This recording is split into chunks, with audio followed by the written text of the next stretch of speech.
What's up, everybody? It's your girl Megan, Show Up Fitness Instructor, and today I'm going to be going over the top 6 exercises that you guys are going to need to know for Phase 1 stabilization if you want to pass your NASM CPT. Now, if you guys haven't heard already, we just launched our new tier, Level 1 SUF-CPT / pass NASM in 7 days. That's right, in as little as 1 week, become a certified personal trainer. Thanks to the help of our resources like our study guide, extra quiz questions, Zoom calls, live and recorded, and of course, the roadmap to pass in 7 days, we've been so successful, we've helped over 4,000 people pass this thing. But of course, we want to make sure that you guys are not only certified, but qualified personal trainers, which is why once you pass in that week, make sure to continue your learning.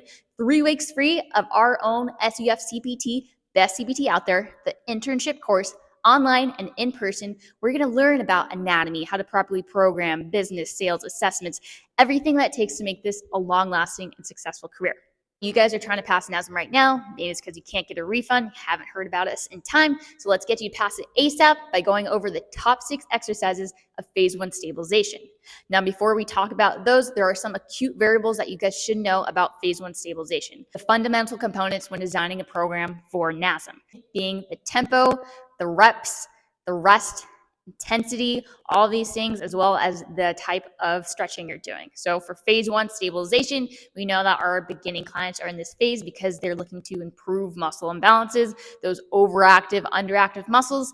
For NASM, know that for these overactive muscles, you're going to want to stretch them. So stretching, they'll refer to as static stretching, holding those for 30 seconds. And then you're also want to SMR, self-myofascial release, aka foam rolling as well with that. Now, when we're looking at the underactive ones, the ones that we want to strengthen, this is when we get into the resistance acute variables. We're looking at the tempo here. So tempo is going to be a 4-2-1-1 tempo. 4 seconds, you're going down eccentrically, 2-second isometric pause at the bottom, 1 second concentrically up, and another 1 second isometric pause at the top before you go back into it.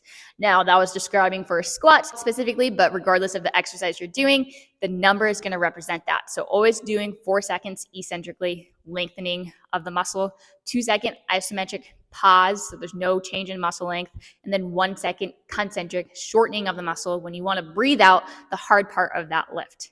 So that's the variables that you guys should know for the Phase 1 stabilization. Now, I've already demonstrated these videos, so I'm going to pop them up to the left here so you guys can see. So there's going to be 3 lower body and 3 upper body ones that I'm going to focus on. So the first one for lower body is going to be a ball squat. So this is simply where you just have that big stability ball behind your back and you're going into a squat. You guys should know for NASM that they're going to want to make sure that your knees are straight in line between your second and third toe, that your knees are going to be straight ahead. So as you guys will go through our course, you'll know that everyone does not squat the same, but for the test purposes, you should know that. The next one that we're going to have is going to be a ball squat curl to press. So once again, these are resistance training exercises. Not sure why they're having so much things in one thing, not just focus on the squat. Instead, we're going to do a curl and press. And I have in other videos why we would separate those two, as you could probably squat a whole lot more than you can press overhead. So as you guys can see here, though, the tempo and the control with it, once again, 4 seconds down eccentrically, 2-second isometric pause at the bottom, 1 second concentrically up, another 1 second pause at the top. The next one that we're going to have is a multi-planar step-up curl to press. Another one that we're just talking about, focusing on balancing here, further strength training. Doesn't make sense, but you guys need to know this to pass. So multi-planar, what does that mean? That just means 3 planes of motion that we're looking at. Sagittal, we're looking at flexion and extension, so basically just a normal step up there. Frontal, we're looking at abduction, adduction, so just making it a side step up, going to the side there. And then the transverse plane for NASM, they're just going to say anything that's rotation-wise. So you guys can see this one, rotation-wise. And as you guys may or may have not known, I am recovering still from my ACL surgery. So some of these exercises I'm taking with very precaution. But just so you guys get a picture of what it looks like, there's not going to be any pictures or videos on the test, but this is just a description because people would want to see. These are the top 3 exercises you guys should know for lower body for Phase 1 stabilization. Next, we're going into the 3 upper body ones. First one we're going to have is a common one that you might see is going to be a single leg scaption exercise. Once again, just going to be focusing on balancing here, but you're going to do scaptions. That's when we come about 45 degrees, and we're going to raise our arms up there. Make sure to know that you're going to raise your arms up about 45 degrees, not abduct them, not flex them. That's how they'll try and trick you. Scaption is going to be in that range there. The next one that we're going to have is a ball cobra.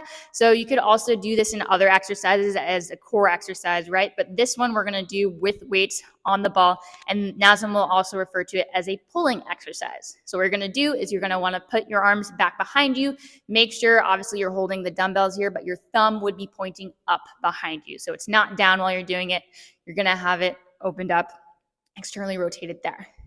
The last one that we're going to have is a ball combo 2. There's a ball combo 1, but ball combo 2 I'd say would be the main one to know, just because there's a lot of things going on, and as we know, they like a lot of things going on. So what you're going to do here is going to be lying on the ball with your chest, making sure that your feet are somewhere supported in the back.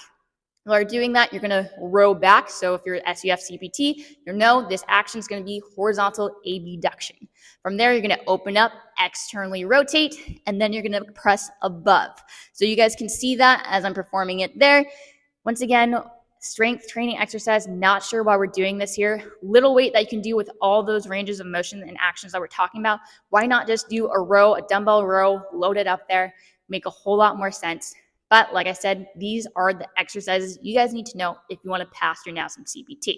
And then again, like I said, once you pass this thing as fast as possible, continue your learning with our program. We have in-person internship going on right now with myself and La Jolla. We actually have the night class, so it's awesome. If you guys want to sign up for that, there's still an opportunity to join in a little bit later. And of course, we do have our Santa Monica one up in LA with Chris. His is going to be 11 to 12:30 there. That's the in-person internship where you get that hands-on experience. Also, we're going to have the online internship. If you cannot attend for the 2 months or a month or a week, say you can't make it because you have a job or you have all these other obligations or things in the way, you can still learn at the comfort of your own home with our daily live and recorded calls where you get to ask fitness professionals questions, get feedback, learn. You're not just reading a book. So go ahead, attend there at www.showupfitness.com. And don't worry, if you can't come to us, we will come to you. We have weekend seminars. Next one's coming up at the end of October, 28th and 29th in Miami. Going to be a fun one. I already know there's a lot of people, our online interns, are showing up for that one. So that's a great one, once again, to gain that hands-on experience if you haven't had it already. All these resources and make sure that you guys have all the tools necessary to make this a long-lasting and successful career. If you guys have any questions, feel free to comment below or message me on Instagram at ACT7VE, as well as my email, Meagan@showupfitness.com. Go ahead, follow us on TikTok, same handles, ACT7VE and Show Up Fitness. And make sure, if you haven't already, to go ahead, like, comment, share, and subscribe so you do not miss out on any new content that I have to put out there. And remember, if you want to become a great, successful personal trainer, all you got to do is show up. It's your girl Megan, out of here.